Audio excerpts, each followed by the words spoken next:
Alright, here we go. Again, sorry for my voice if it's too annoying.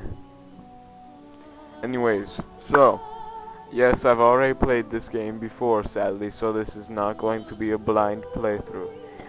But yeah, we're going to be playing a new game. So yeah, that's going to be nice, I know, very nice. But anyway, and so is the golden city blackened with each step you take in my hall. Marvel at perfection, for it is fleeting, and you have brought sin to heaven and doom upon all the world. Canticle of Theron Nodis 813. By the way, I'm not going to talk during cutscenes unless it's read and it's not voiced. Here we go. The chantry teaches us that it is the hubris of men which brought the darkspawn into our world. The mages had sought to usurp heaven, but instead they destroyed it.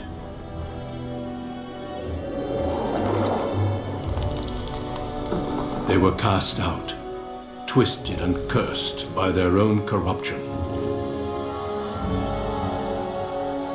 They returned as monsters, the first of the darkspawn.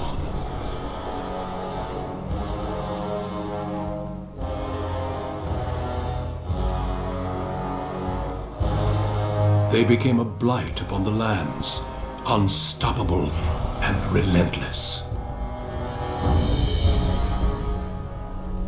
The dwarven kingdoms were the first to fall, and from the deep roads, the darkspawn drove at us again and again, until finally we neared annihilation.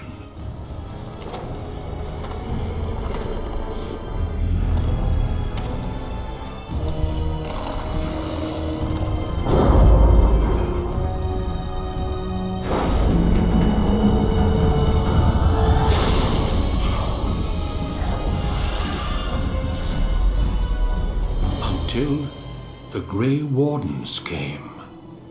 Men and women from every race, warriors and mages, barbarians and kings.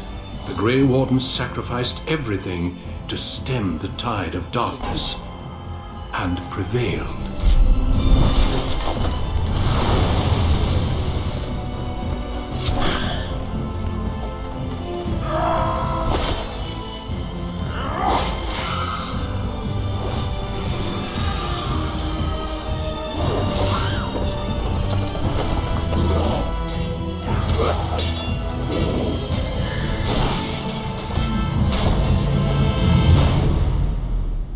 It has been 4 centuries since that victory, and we have kept our vigil.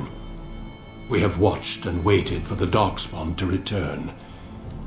But those who once called us heroes have forgotten. We are few now, and our warnings have been ignored for too long.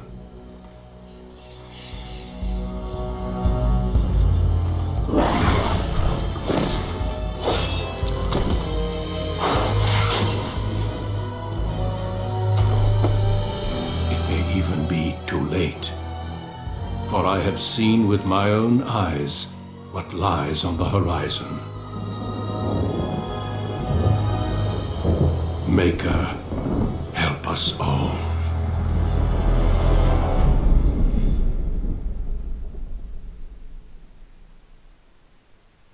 Alright, so how did you guys like that cutscene? Oh yeah, by the way, yes, I did turn on subtitles as you saw back there. So yeah, I planned this through. Alright, yeah, you're back? Alright, I'll read this to you. The background you select will determine which of 6 distinct opening stories you play through. It also affects how characters respond to you throughout the game. Alright, so, there's 3 classes. The warrior, the mage, and the rogue. Now human warriors and rogues can only be human nobles, so they've only got one distinct background. Born to wealth and power, second only to royalty, you find your training in both diplomacy and battle put to the test as your brother leads the bulk of your family's forces to war in the south. Alright, so you saw that. And Unlike the humans, the elves get two distinct origins for warriors and rogues. They get the Dalish elves.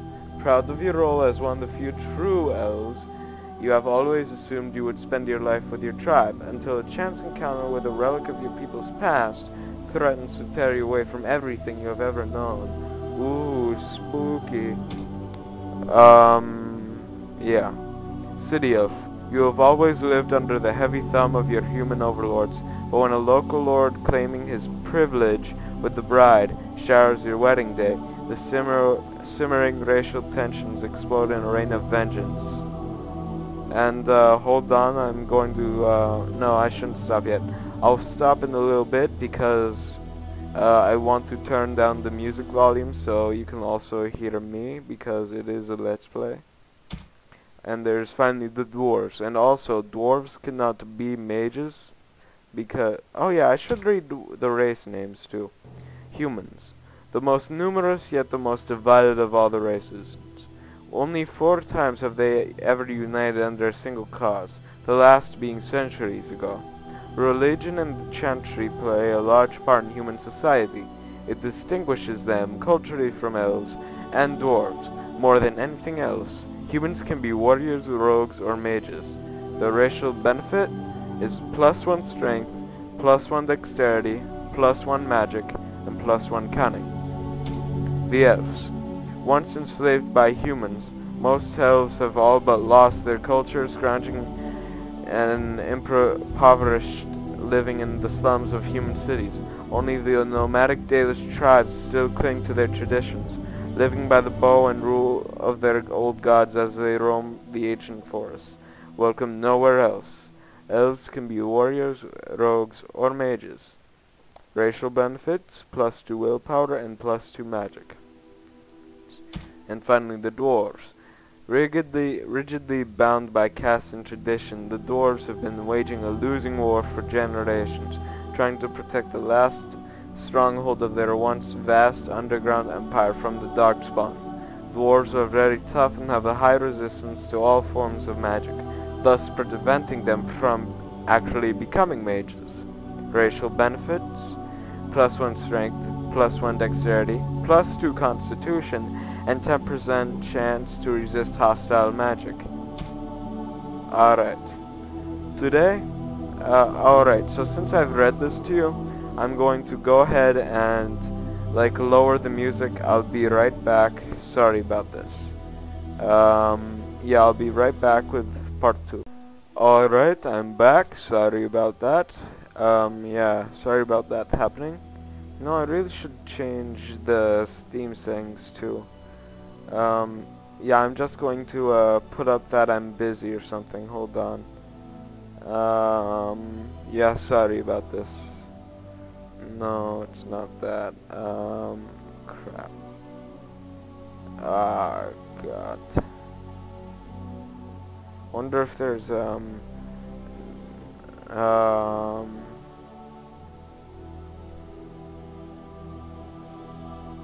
crap. Sorry about this, guys. You know what, I'll just, you'll have to deal with it, I'm sorry. Alright, so I'm going to be an elf mage. Alright, I forgot to read the dwarven backgrounds. Alright, so the dwarves have 2 backgrounds as well. They have the dwarf commoner, born casteless in a land where rank is everything, bound as the lackey and thug of a local crime lord. You have spent your life invisible, until chance thrusts you into the spotlight, where you can finally prove whether you'll be defined by your actions or your birth. Then there's the dwarf noble. As the favorite child of the dwarven king, you proudly take up your first military command, only to learn that the deadly intrigues of family and sycophants may pose a greater danger than even on the battlefield. Alright, so I'm not going to be a human because, well, this is a role-playing game and it's usually more natural to play as a different race. And I'm not going to be a dwarf because I prefer to play as a mage. Plus, sometimes, at first their backgrounds are quite fun, but they end up being quite boring. So yeah, this episode is probably going to be mostly about character creation. Alright, so the Magi. It's the same for both the human and the elves. Alright, so Magi. Wielding power is dangerous as it is potent. You know that magic is a curse for those lacking the will to control it. You anxiously await your herring, the one chance to prove yourself against the demons lurking without and within. Succeed or be slaughtered by the knights who ward against your kind.